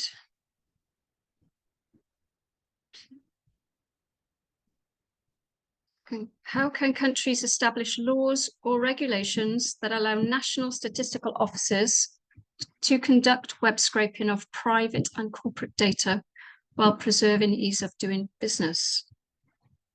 That's from India. Do any of you want to attempt that? It's about establishing laws or regulations that allow you to web scrape. But have we covered that through Luigi's response earlier, which is about going and speaking to the retail outlets and making an agreement? Francis? So my interpretation of this is more about the establishing of the kind of regulatory framework that gives the Stats Office the power to actually, I guess, demand or compel businesses to share their data.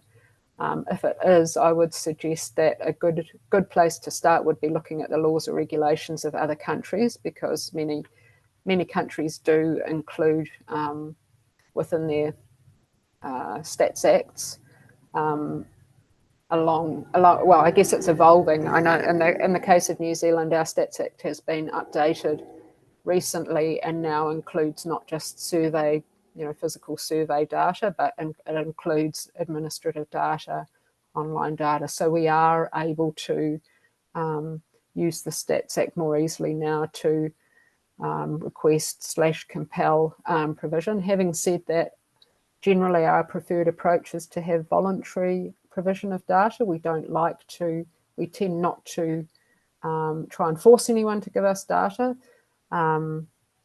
Having said also that, some companies like to be asked for their data under the Stats Act, because then they don't have to justify within their own organisation the cost that it takes to provide it to us. If they say, well, we have to because it's the law, that's an easier thing to justify to their own management or shareholders. So, but I would suggest that looking at the laws or regulations in other countries is a really good place to start. Thank you very much, Frances. A request, please, if you could share a link to a more detailed documentation on how your NSO has started venturing into web scraping / big data for CPI from the planning phase to the execution phase and the challenges.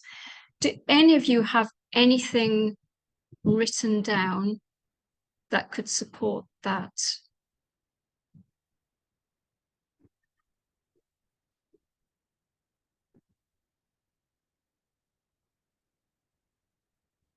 I know Uzbekistan has issued a stats brief, which we are going to look at shortly, or share the link to.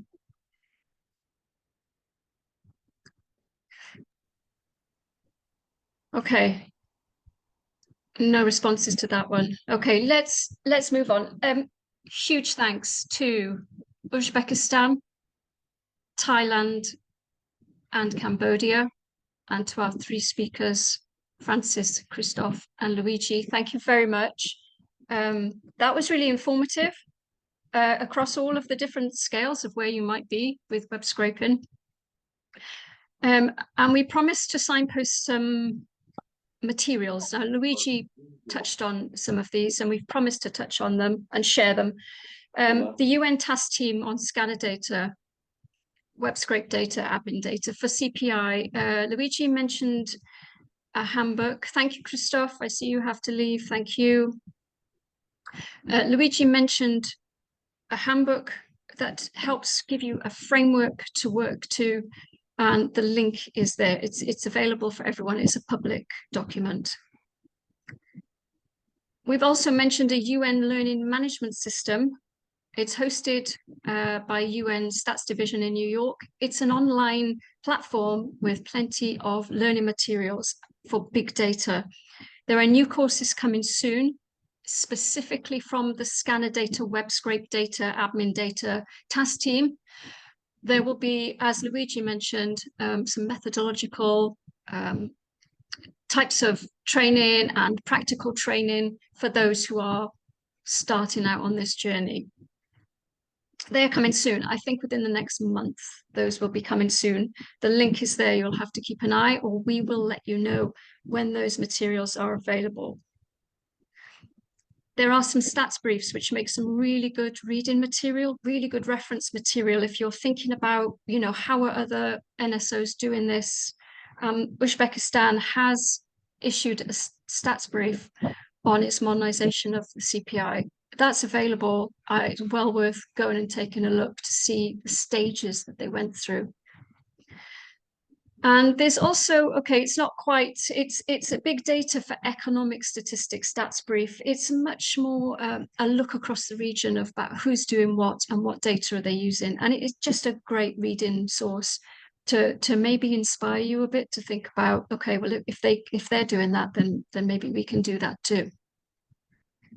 And then coming very soon, and this is also within the next month, all of the learning resources from the Big Data project, from the training program, the Python program that was run, the web scraping program that was run, those learning resources are going to be placed into a SharePoint that's made public, and we will let you know as soon as that's available within the next month or so. everyone who's registered for this event will get a link to that, and it will be on the website.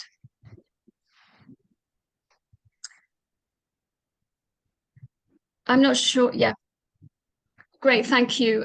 Those are the learning resources. I'm going to take us back into Mentimeter. If you missed the QR code earlier for your mobile phone, here it is again, because ideally now we want to try and draw down to closing this workshop. Actually, Setia, I need Setia to come in first, Richard, to share with us the update. Update on the UN Regional Hub for Big Data, Data Science. There's a hand up. Mariam, do you have a question for somebody that was in the panel or around the learning resources?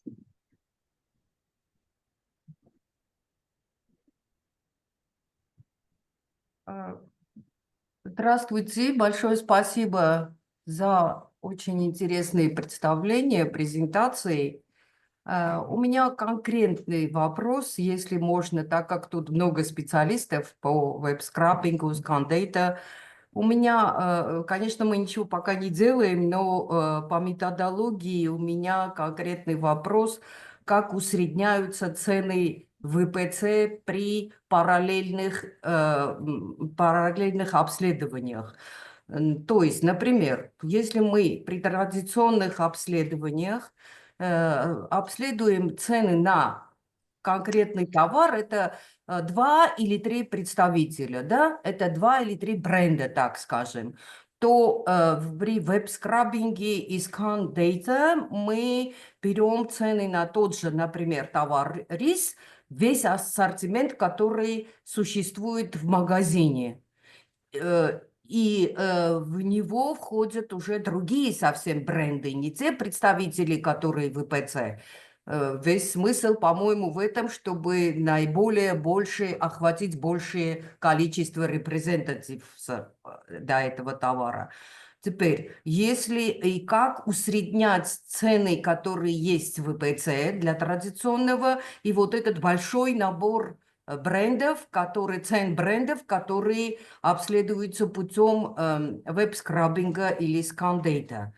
Здесь, сразу скажу, есть очень такой момент, который я никак не могу усвоить. Туда могут войти такие бренды, которые имеют очень высокие цены и которые не имеют такой представительности в корзине простого потребителя. То есть это 1% из всего населения может покупать, например, такой бренд риса, который имеет, например, в 10 раз цену больше, чем простой рис, который покупается в основном населением. И тогда это все усредняется, и как бы здесь нарушается принцип большего потребления, да, как бы население потребляет вот эти бренды, которые имеют более низкие, да, цены, и те, которые усредняем при веб-скраббинге, при скан-дейте. Как этот вопрос решить? Вот такой вопрос, если я смогла объяснить. Спасибо.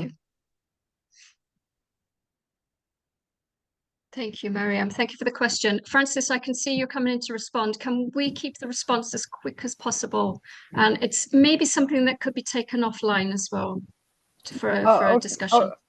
I'll just say thanks for that question. That's really getting at the heart of what the methodological challenges of web-scraped and scanner data are. And for scanner data, that the changes in the ability to get a quality adjusted average price from the full range of products with changing expenditures is why we need multilateral methods. For online data, what you're talking about is behind the challenges of full coverage use of online data. And it's one of the reasons that we suggest that online data is more suitable for replacement into the current methodology rather than just downloading everything and taking an average. Because as you point out, products with high expenditure will be underrepresented, products with low expenditure will be overrepresented because we don't have any weights. So your questions are all addressed in the literature on the use of scanner data and online data, and yeah, I point you to that. Thank you very much, Francis. Okay. Thank you very much for the great questions. I'm going to hand over now to Mr. Setia Pramana from the UN Regional Hub for Asia and Pacific, based in Jakarta in Indonesia. And Setia is going to just give us an update. It's just a change, you know, what's going on with the regional hub, and what maybe the next steps look like, and what's going to be on offer. Over to you, Setia. And okay, Kerry, thank you very much. Can you hear me? Can you hear my voice here? Okay. I can hear you and see your screen. Okay, thank you very much, Kerry, for opportunities, and it's glad to see the presentation from all the presentation today, because we know that CPI using from the web scraping is also challenges, and also we have learned also from a few years ago, and it's glad for me, for us also from BPS, that our mentors part of the workshop as well. So let me just briefly update you about the regional hub and what we have done so far, and then what will be the activities of this year and also next year.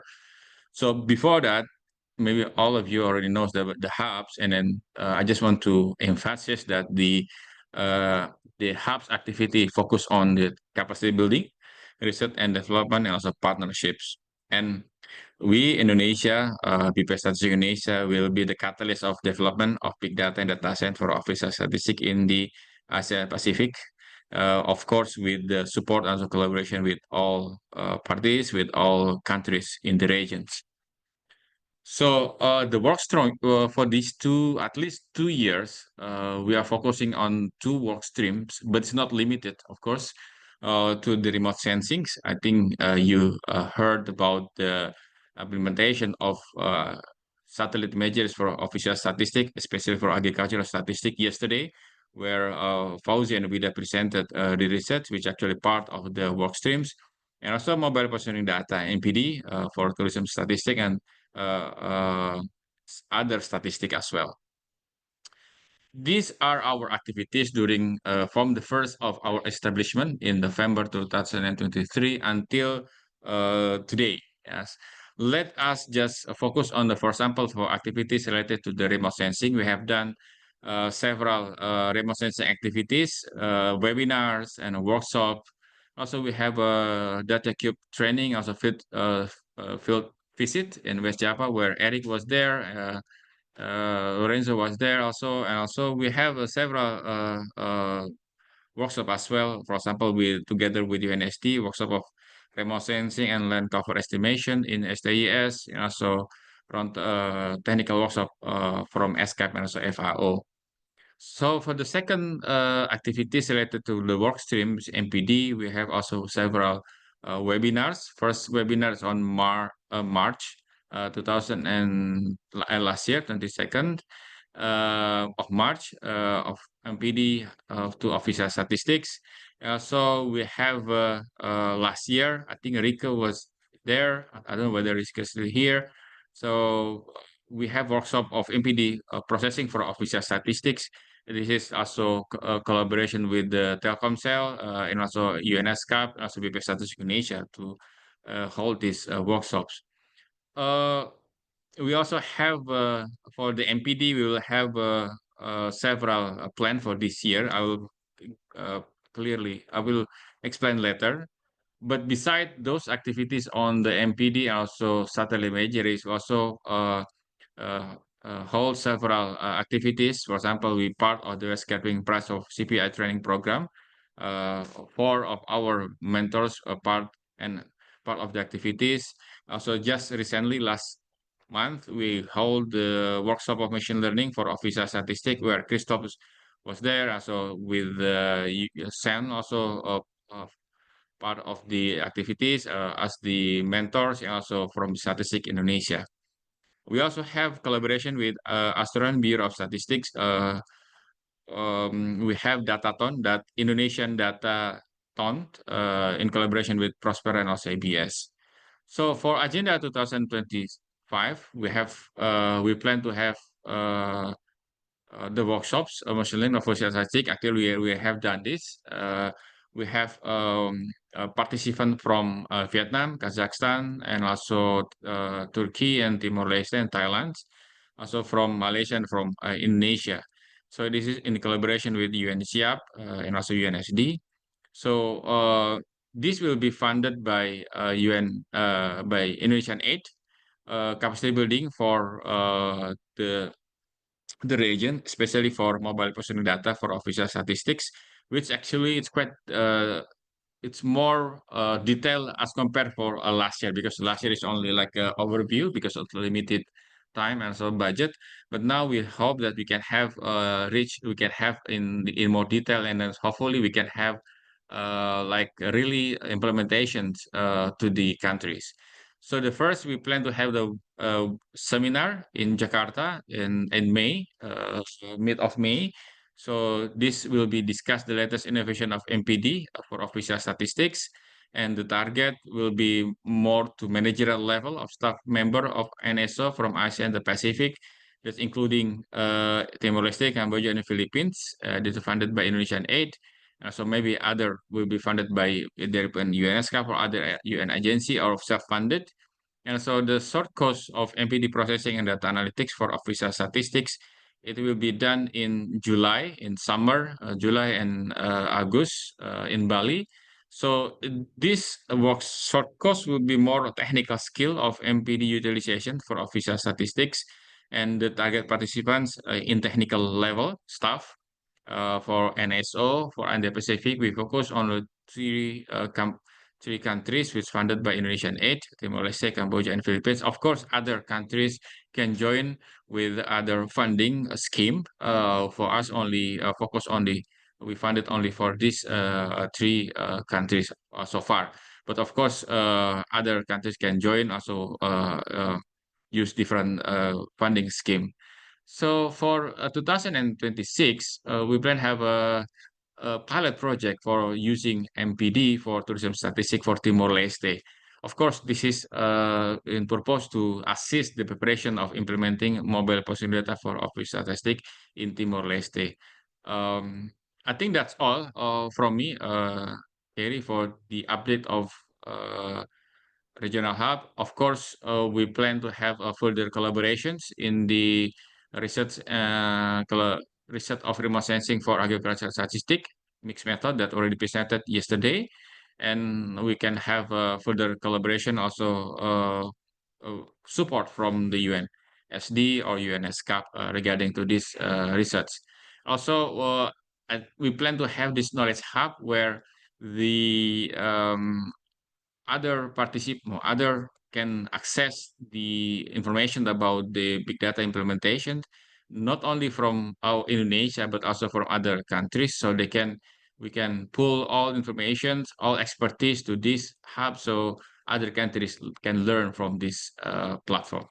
I think that's all, and thank you very much for your attention, and looking forward for your any contribution as a collaboration for the regional hub activities. Back to you, Kerry. Thank you so much, Setia. Great to see that training is something that's being pushed out there, and great that there be a knowledge hub. I think that's a really that will be a really useful tool. Thank you so much for that update. Great. Back to the Mentimeter. This is the QR code again. We're trying to create a word cloud, and if you can use your mobile phone or whichever way you've accessed the Menti, you can on the next screen add in if you had one word. Can you move the slide, Richard, please?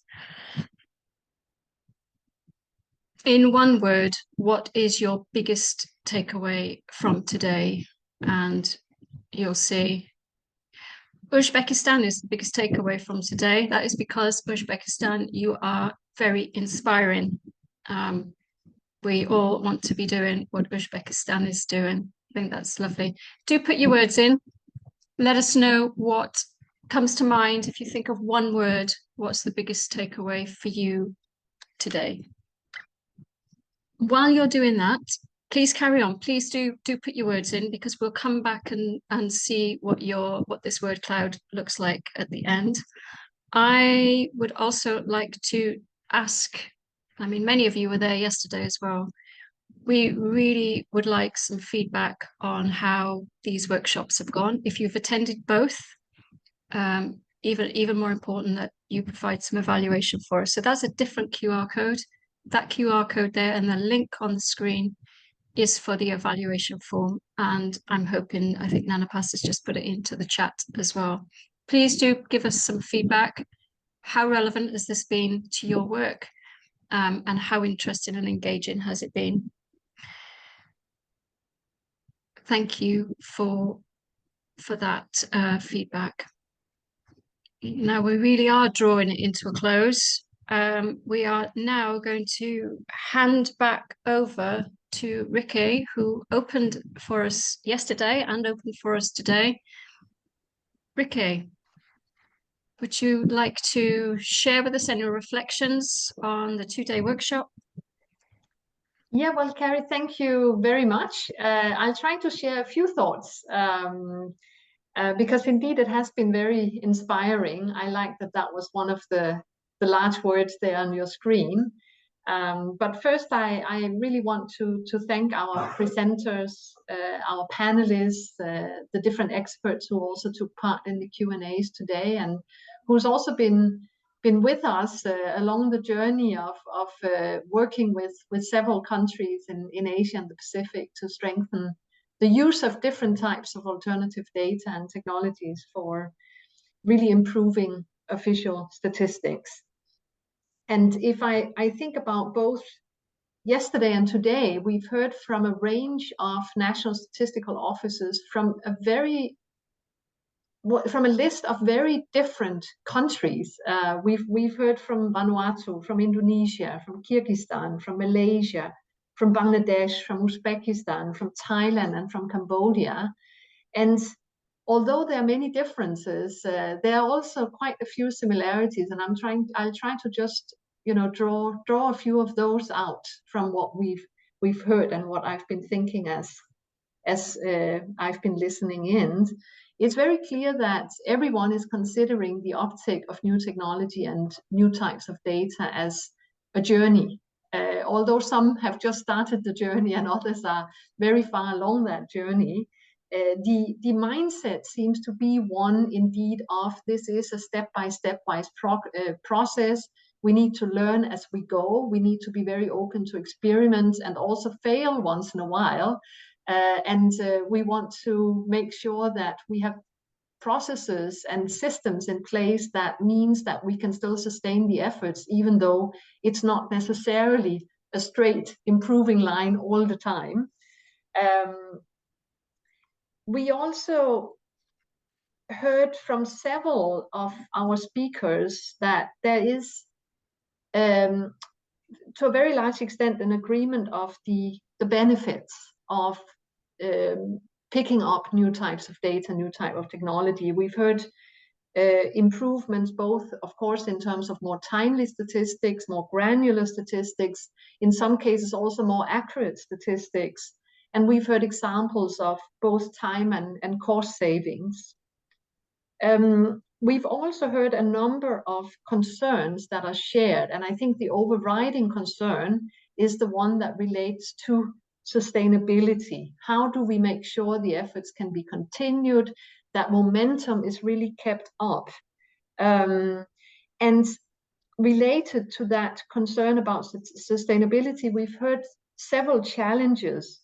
The challenge of the very large amount of capacity, both of different types of capacities, different skills that have to be built and internalized and then sustained within a statistical office that, of course, do not have infinite resources.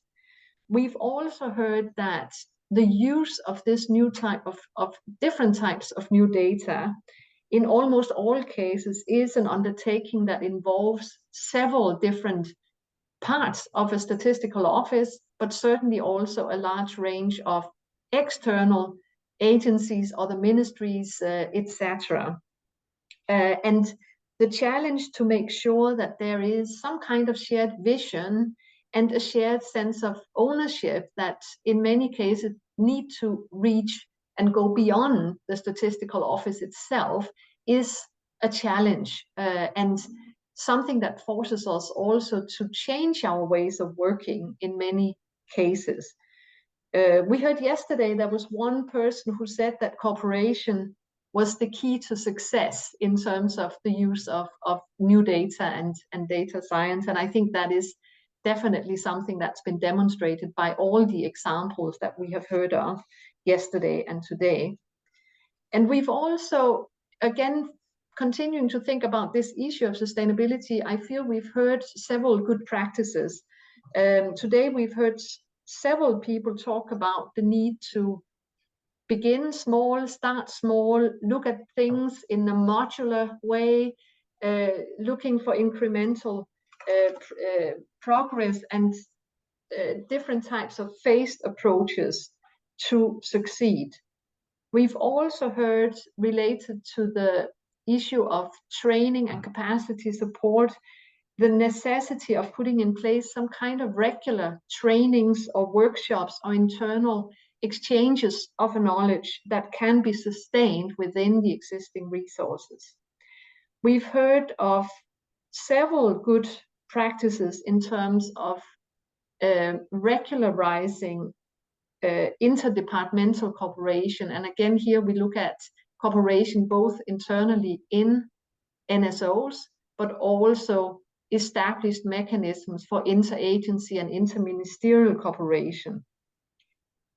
We heard some examples of how policy support has also been secured to really underpin a long-term effort, the necessity of having external support, people who are really lining up to benefit from the new statistics, both in terms of new statistical products and different services as well, which is one of the things that can make sure that we continue to receive the support in terms of funding and other types of support from the rest of the governments that surround the national statistical offices.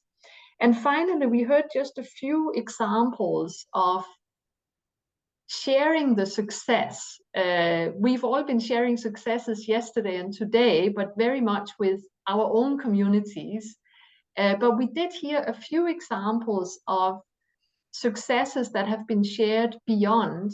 And I'm thinking in particular of a newspaper article we saw yesterday in Vanuatu, where we had the chief statistician speaking about the need for making use of Earth observation data, for example. And I just wanted to mention this as something that more people might want to follow, because I think it is very, very important for us to also be more visible in public, to make sure that we have that support from the societies we operate within, because without that, it's not going to work in the long run. So these were my takeaways, and I've really been enjoying listening to everyone yesterday and today, but certainly also all the work that has happened because of all of you online here during the past almost 2 years. So I just want to finish by stressing that there are several resources that everyone can make use of going forward. If you forget to copy the link that has been given you during this workshop, or you can't find the website, ship an email to myself or some of the great people in my team. We are always happy to facilitate connections or direct you to resources, etc. Just let us know. Yeah. So with that, thank you so much, and back to you a final time, Carrie. Thank you so much, Rikke. Great reflections and a lovely summary of 2 days. it's been fantastic. Rich, could you go back up and see what's in the word cloud? I know people have been adding it in. I just think it'd be nice to see. Just nice to see what the takeaway is. And we will remind you of the evaluation form after the workshop. We will be emailing you, requesting that you complete it. I just want to close, and there's a lot of people that Rike has already thanked. I would also like to thank from yesterday, Vanuatu, Indonesia, Kyrgyzstan, Malaysia, and Bangladesh. And from today, we've had Uzbekistan, Thailand, and Cambodia. Without you and what you've presented, this workshop would not have been possible. So thank you very much for your presentations and for your answers to the questions that have come through. Really, really do appreciate that. And to the audience, the questions that came through, fantastic. To your raising your hands and putting questions in the chat, I really hope that this workshop has helped you. And last but not least, I need to say thank you to those who participated in the panels, those who have helped us with the learning resources, and also our 2 interpreters who've been working solidly for 2 days behind the scenes, Sergey and Sergey, our Russian interpreters. Thank you so much.